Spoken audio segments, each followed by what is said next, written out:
নমস্কার বন্ধুরা, কেমন আছেন সবাই? মমস কিচেনের আরেকটি নতুন রেসিপিতে আপনাদের সকলকে স্বাগত জানাই।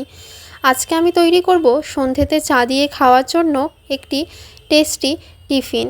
এটি তৈরি করার জন্য আমি প্রথমেই একটি পাত্রে নিয়ে নিচ্ছি 1 বাটি মতো আটা। তারপর আমি এর মধ্যে নিয়ে নিচ্ছি কিছুটা পরিমাণে নুন, আর তারপর দিয়ে দিচ্ছি কিছুটা পরিমাণে সাদা তেল। এবারে আমি এটিকে ভালোভাবে ময়াম দিয়ে নিচ্ছি। বেশ ভালোভাবে আমি এখানে হাত দিয়ে এটিকে মেখে নিচ্ছি এবং ময়াম দিয়ে নিচ্ছি। এখানে আমার ময়াম দেওয়া হয়ে গেছে। এবারে আমি এর মধ্যে দিয়ে দিচ্ছি কিছুটা পরিমাণে জল। তারপর আমি এটিকে হাত দিয়ে ভালোভাবে মেখে নিচ্ছি। আর এখানে কিন্তু আমি একবারে বেশি জল দেইনি, অল্প অল্প করে জল দিয়ে দিয়ে ভালোভাবে মেখে নিচ্ছি। দেখতেই পাচ্ছেন আমি এখানে প্রথমে একবার জল দিয়েছিলাম, তারপর আবার একটু মেখে তারপর কিন্তু আমি এখানে আবার জল দিয়েছি। তারপর আমি এটিকে ভালোভাবে মেখে নিচ্ছি। ব্যাস, এখানে আমার মাখা হয়ে গেছে। এবারে আমি এটির লেচি তৈরি করে নিচ্ছি। তো এখানে আমি মোট 3টে লেচি তৈরি করেছি। এখানে আমি লেচিগুলোকে একটু হাত দিয়ে শেপ দিয়ে এখানে রেখে দিয়েছি। এবারে আমি একটি বাটিতে নিয়ে নিচ্ছি কিছুটা পরিমাণে আটা, আর তার মধ্যে নিয়ে নিচ্ছি কিছুটা পরিমাণে সাদা তেল। এবারে আমি এটির একটি মিশ্রণ তৈরি করে নিচ্ছি। এখানে আমি সাদা তেলটা একটু বেশিই নেব, যাতে এরকম একটু পাতলা মিশ্রণ তৈরি হয়। এবারে আমি লেচিগুলো নিয়ে নিচ্ছি, এর ওপর কিছুটা শুকনো আটা ছড়িয়ে নিয়ে এটিকে আমি ভালোভাবে রুটির মতো করে বেলে নিচ্ছি। আর এটিকে কিন্তু একটু পাতলা করেই বেলে নিতে হবে। দেখতেই পাচ্ছেন এখানে আমার পাতলা করে বেলা হয়ে গেছে। এবারে আমি এর ওপর দিক দিয়ে সেই যে তৈরি করে রেখেছিলাম আটা আর সাদা তেল দিয়ে মিশ্রণটি, সেটি ছড়িয়ে দিচ্ছি। আর হাত দিয়ে ভালোভাবে যেন ওপরটাতে পুরোটা লাগে, সেই জন্য হাত দিয়ে ভালোভাবে দিয়ে দিচ্ছি। এবারে আমি তার ওপর দিক দিয়ে দিয়ে দিলাম কিছুটা পরিমাণে শুকনো আটা।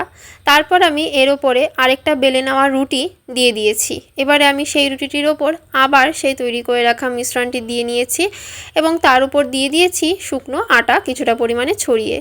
এবারে আমি তার উপর আরেকটা বেলে নেওয়া রুটি দিয়ে দিয়েছি এবং তার উপর সেই তৈরি করে রাখা মিশ্রণটি আমি আবার সেমভাবে দিয়ে নিচ্ছি এবং হাত দিয়ে মিশিয়ে নিচ্ছি।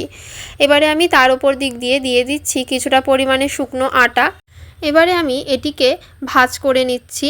ভাঁজ করে নেওয়ার পর এর উপর দিক দিয়ে আমি যে সেই আটা আর সাদা তেলের মিশ্রণটি তৈরি করেছিলাম সেটি দিয়ে দিয়ে আবার এটিকে আমি ভালোভাবে ভাঁজ করে নিয়েছি। এবারে আমি এটিকে বেলে নিচ্ছি।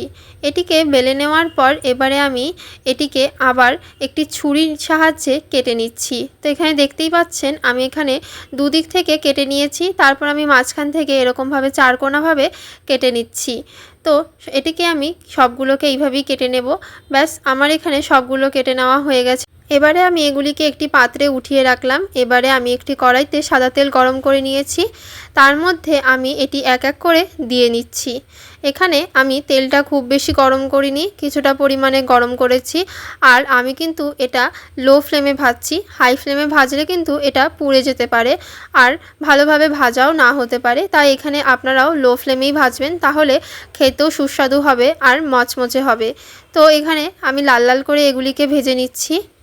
ব্যাস, এখানে আপনাদের সাথে কথা বলতে বলতে কিন্তু আমার তৈরি হয়ে গেল সন্ধ্যেতে চা দিয়ে খাওয়ার জন্য একটি টেস্টি আর অত্যন্ত মুচমুচে এবং ক্রাঞ্চি একটি টিফিন। রেসিপিটি যদি আপনাদের কিছুটা ভালো লেগে থাকে তাহলে অবশ্যই বাড়িতে একবার ট্রাই করবেন এবং আপনাদের চায়ের সাথে ঠিক কেমন লাগলো সেটি আমাকে কমেন্টে জানাতে ভুলবেন না। আমার চ্যানেলের রেসিপিগুলো যদি আপনাদের কিছুটা ভালো লেগে থাকে তাহলে অবশ্যই আমার চ্যানেলটিকে সাবস্ক্রাইব করে দেবেন। আজকের মতো এইটুকুই। দেখা হচ্ছে আবার পরবর্তী আরেকটি নতুন রেসিপি নিয়ে মমস কিচেনের আরেকটি নতুন ভিডিওতে। সবাই সুস্থ থাকবেন, ভালো থাকবেন। দেখা হচ্ছে আবার কালকে। টাটা।